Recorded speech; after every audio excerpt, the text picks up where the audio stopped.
Hey, what is up, everybody? Platform Disciple here with another Weird Card Wednesday.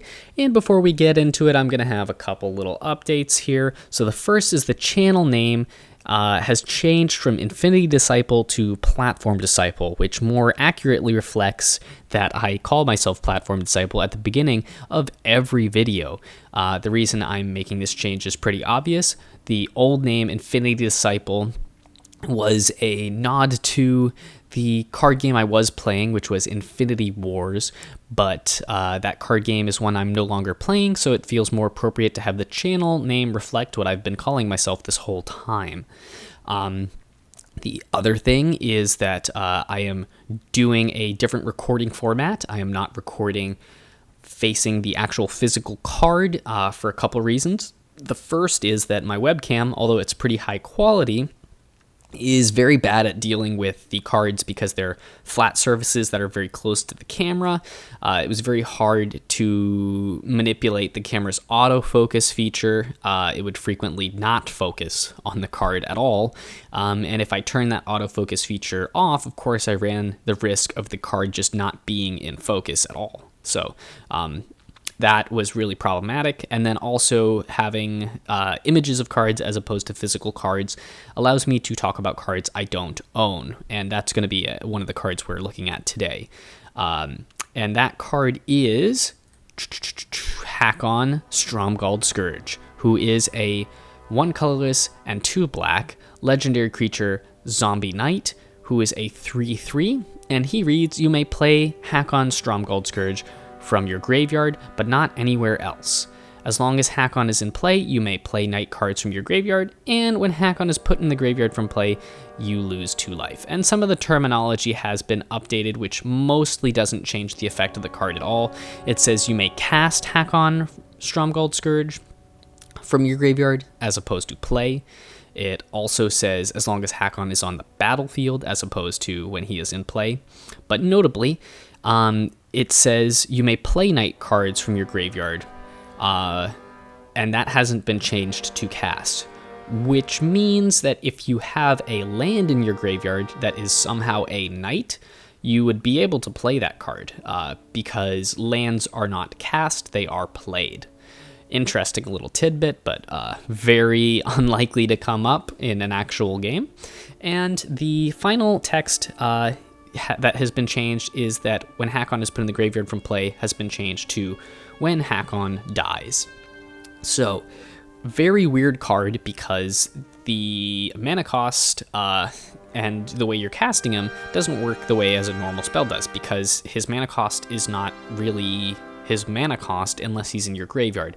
So very, very weird. And the way that works is that while he's in your graveyard, you may cast him, and it follows the same rules as normal casting for a creature spell. You cast him at sorcery speed, and that when you try to cast him, he goes on the stack.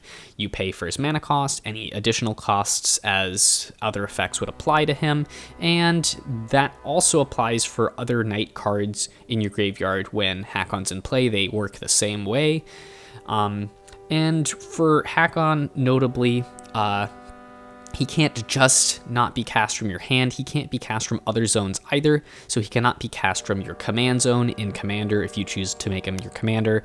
And he cannot be cast from exile by cards that would allow him to be cast from exile. For example, Praetor's Grasp. He would not be able to be cast from your library if you had something like Future Sight in play, and so on. So he can only be cast from the graveyard, just end of story. He may be put into play using other effects that don't cast him, but casting graveyard only, that's it. So, Hakon, what's his application? Where does he see play? He's definitely seen a lot of experimentation with in Modern, although I don't think any of those decks have really taken off.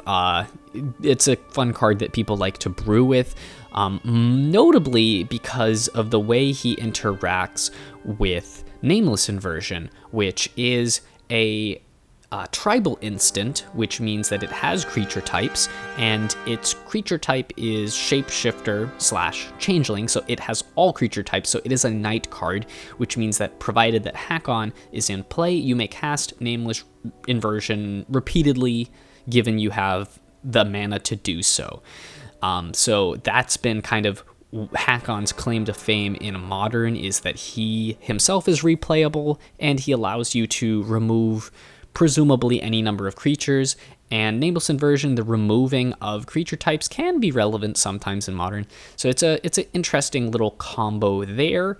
But Modern is a very, very powerful format, and it's a constantly evolving format. Currently one that Hakon really doesn't support. You might be wondering about Knight Tribal in Modern, but even though there are some very strong knights, it's just not really worth it, because Modern is so fast. You don't really get to have that grindy combat-based replaying the knights from the graveyard gameplay that you might want. So, of course, we're going to immediately turn to Commander, which is obviously the format that people love to experiment with weird cards, especially legendary creatures in. And let's talk about Hakon as a commander. He's obviously very awkward as a commander because you can't cast him from your command zone, which makes it seem like there'd really be no way to use him. There is one card, however, that will allow you to take advantage of Hakon as a commander in the commander format, which is Command Beacon, which is a land that you may sacrifice to put a commander from your command zone into your hand. Which then, once you've got him in your hand, you find a way to discard him, and then you can cast him from your graveyard, and then you finally, after going through all that work, have Hakon enabled. So if you're playing Hakon as your commander, you're going to need tutors to get Command Beacon. You're in black, so that's not too hard, and there's some colorless tutors like Expedition Map that will allow you to find Command Beacon because it is a land. But yeah, you're doing a lot of work for that. And the other thing is, of course, knights as a tribe are not just black, they're black-white. So when you're playing Hakon as your commander, typically you're not going for Knight Tribal, you're doing a weird combo. So I mentioned Nameless Inversion is pretty nice with him. But another thing you can do with him is you can play Ashes of the Fallen and or Conspiracy, which allows you to give a creature type to all creatures in your graveyard.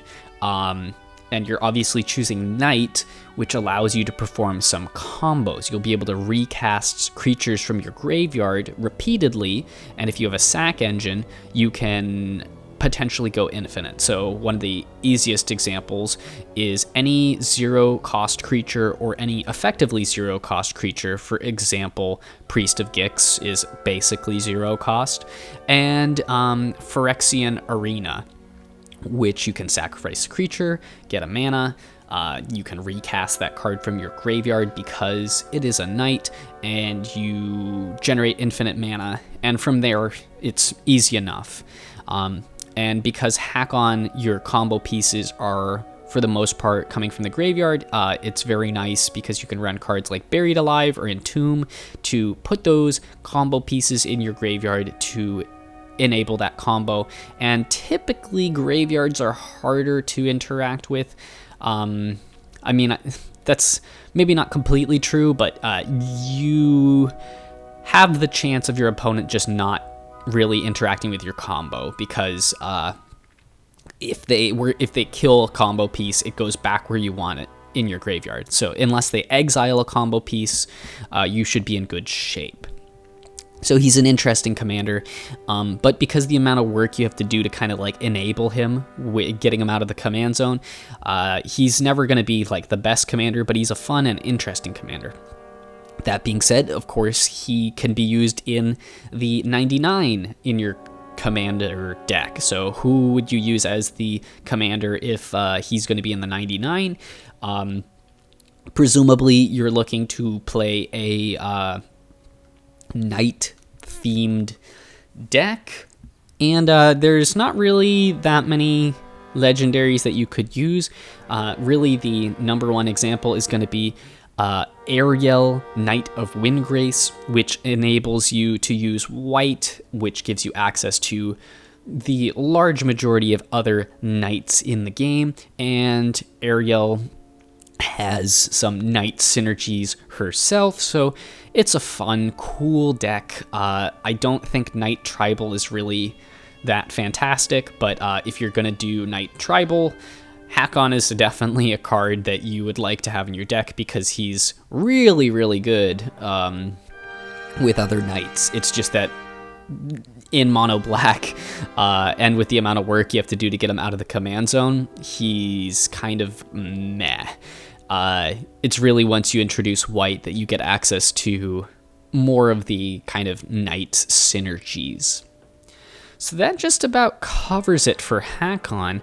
Pretty wild card. And of course, we have a giveaway as per usual, and we're looking at a Ponder, which I have done a pen-based altar on, and what you're looking at is Aristotle, which is very appropriate for Ponder because he is one of the best known philosophers out there. And of course, as always, you can join this giveaway using the link in the description.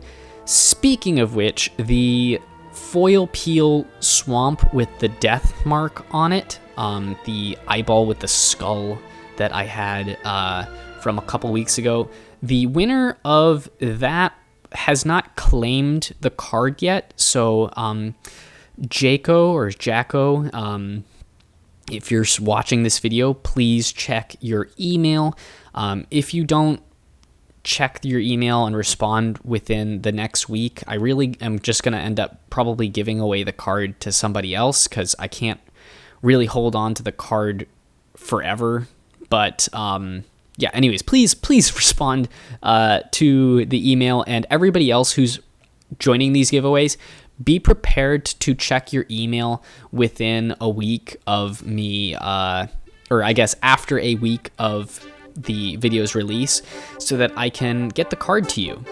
And yeah, until next time, everybody, enjoy your day and peace out.